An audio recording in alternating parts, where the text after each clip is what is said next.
Africa टूट रहा है।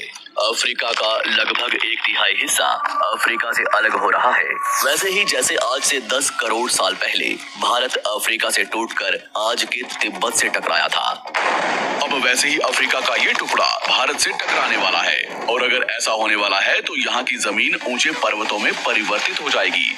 आसपास की जगहों पर लावा निकलने लगेगा और समय बीतने के साथ साथ ये जगह बर्फ से ढक जाएगी। लेकिन हमारी पृथ्वी के साथ ऐसा क्यों हो रहा है? क्या हम इसे रोक नहीं सकते? आखिर भविष्य में हमारी धरती के साथ क्या होने वाला है?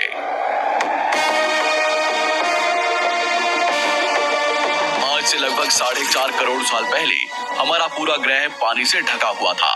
पृथ्वी को बने हुए कुछ ही साल हुए थे, जिसकी वजह से पानी के कुछ ही फुट नीचे लावा उबल रहा था। समय के साथ साथ ये लावा ज्वालामुखी के रूप में बाहर निकलने लगा, जिसकी वजह से पानी के ऊपर छोटे छोटे आइलैंड के रूप में जमीन बनना शुरू हुई।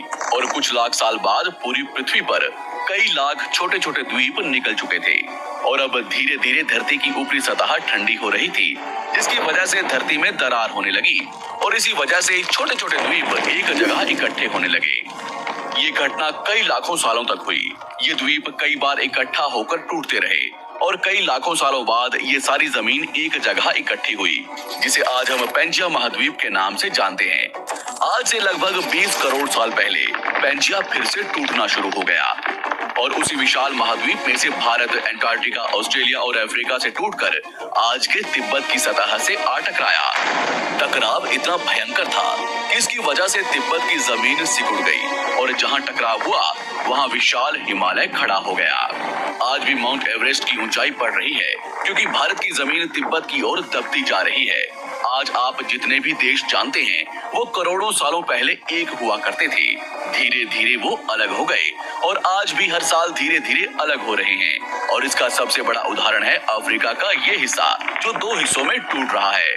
2005 में दक्षिण पश्चिमी केन्या से नीरोबी नारोक हाईवे तक रातों रात जमीन फटकर 2 हिस्सों में बंट गई और ये दरार हर साल 6 से 7 मिलीमीटर जितनी बढ़ रही है। अफ्रीका के यहाँ से टूटने का कारण है ये जगह, ये त्रिकोण आकार से दिखने वाला फुद्दू। इस जगह पर 3 अलग अलग तरह की जमीन मिलती है, न्यूबियन, सोमाली और अरेबियन प्लेट। तीनों प्लेट्स के यहाँ जुड़ने की वजह से पूरा त्रिकोण हिस्सा अंदर से निकले लावा की वजह से बना हुआ है, जिसकी वजह से यहाँ हजारों सालों से ज्वालामुखी निकलना आम बात है। यहाँ रहने वाले लोग इस जगह को अपने रहने का ठिकाना मानते हैं, जिस जगह का खुद का ठिकाना नहीं है कि भविष्य में ये रहेगा कि नहीं, क्योंकि ज्वालामुखी से इस तरह का निर्माण होने और हजारों सालों से ज्वालामुखी निकलने की वजह से यहाँ की जमीन पतली और खोखली है। बार बार ज्वालामुखी निकलने की वजह से यहाँ भूकंप आना आम बात है। जमीन टूट रही है। भविष्य में दरार बढ़ने पर यहाँ पानी भरने लगेगा और ये पूरा हिस्सा पानी से भर जाएगा और इसकी वजह से अफ्रीका के टूटने की गति बढ़ जाएगी, जिसकी चेतावनी यहाँ खोज करने वाले भूवैज्ञानिक यहाँ स्थित देशों की सरकारों को दे चुके हैं। इससे हमारी पृथ्वी को ये खतरा है कि दरार बढ़ने से ज्वालामुखी और विषैली गैसें निकलेंगी। भूवैज्ञानिक रॉय लिवमोर के मुताबिक सोमाली प्लेट भविष्य में भारत के पश्चिमी हिस्से से टकराएगा और यहाँ मैं भारत का मतलब आज के इंडिया, पाकिस्तान और श्रीलंका से टकराने की बात कर रहा हूँ। तो क्या होगा जब सोमाली प्लेट भारत से टकराएगा? अगर सोमाली प्लेट उसी गति से भारत से टकराता है जिस गति से भारत तिब्बत से टकराया था, तो कई शहर और राज्य तबाह हो जाएंगे। इसका सबसे जल्दी और ज्यादा असर भारत के मुंबई में दिखाई देगा।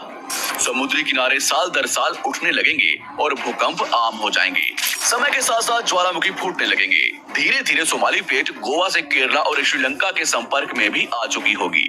ऊपरी साइड में द्वारका से सोमनाथ और पाकिस्तान के कराची तक सारे समुद्री किनारे पर्वत में परिवर्तित होने लगेंगे और यहाँ विशाल पर्वत खड़े हो जाएंगे, जिसकी वजह से यहाँ का मौसम ठंडा होने लगेगा और यहाँ भी कश्मीर की तरह बर्फ गिरने लगेगी। बर्फ पिघलने की वजह से आसपास कई सारी नदियां निकलने लगेंगी और आसपास के हिस्से घने जंगलों में परिवर्तित होने लगेंगे। टकराव की वजह से साउथ इंडिया टेढ़ा हो जाएगा। उस वक्त तक आज के नेपाल और भूटान का बहुत बड़ा हिस्सा हिमालय में जा चुका होगा। इस वक्त तक सिर्फ भारत ही नहीं पूरी दुनिया बदल चुकी होगी। पृथ्वी की सारी जमीन एक जगह इकट्ठा हो चुकी होगी और इसकी वजह से आज के ज्यादातर देशों का वातावरण बदल चुका होगा। आज का पूरा एशिया और ज्यादा उत्तर की तरफ जा चुका होगा। इसकी वजह से आज के घने जंगल रेगिस्तान में परिवर्तित हो चुके होंगे और आज के रेगिस्तान घने जंगलों में। तो इस वीडियो को देखकर दुबई और सऊदी अरब में रहने वाले लोग नाचना शुरू ना करें, क्योंकि अगर पृथ्वी का भविष्य में ऐसा होता भी है तो अफ्रीका के भारत से टकराने और पूरी पृथ्वी की जमीन एक जगह इकट्ठा होने में बहुत साल लगेंगे। इतने की तब तक आपके बाद आने वाली हजारों पीढ़ियां बीत चुकी होंगी। हो सकता है कि हम तब तक एक बहुत विकसित प्रजाति बन चुके हों और हम पृथ्वी के अलावा दूसरे ग्रहों पर भी रहने लगे हों। अफ्रीका के टूटने और भारत से टकराने की थ्योरी रॉय लिवमोर ने 1990 में दी थी, जिसके बाद कई दूसरे भूवैज्ञानिकों ने दूसरी थ्योरी भी बनाई है, जिसके मुताबिक सोमाली प्लेट भारत से नहीं टकराएगी। लेकिन ज्यादातर भूवैज्ञानिकों का मानना है कि धरती की ऊपरी जमीन फिर से एक दूसरे से जुड़ेगी और आज से करोड़ों सालों बाद हमारी पृथ्वी इन चारों में एक जैसी दिखेगी। लेकिन क्या हम इंसान इसे देखने के लिए जिंदा रहेंगे, या क्या भविष्य की धरती पर जीवन पनप या विकसित हो पाएगा? यही एक बहुत बड़ा सवाल है।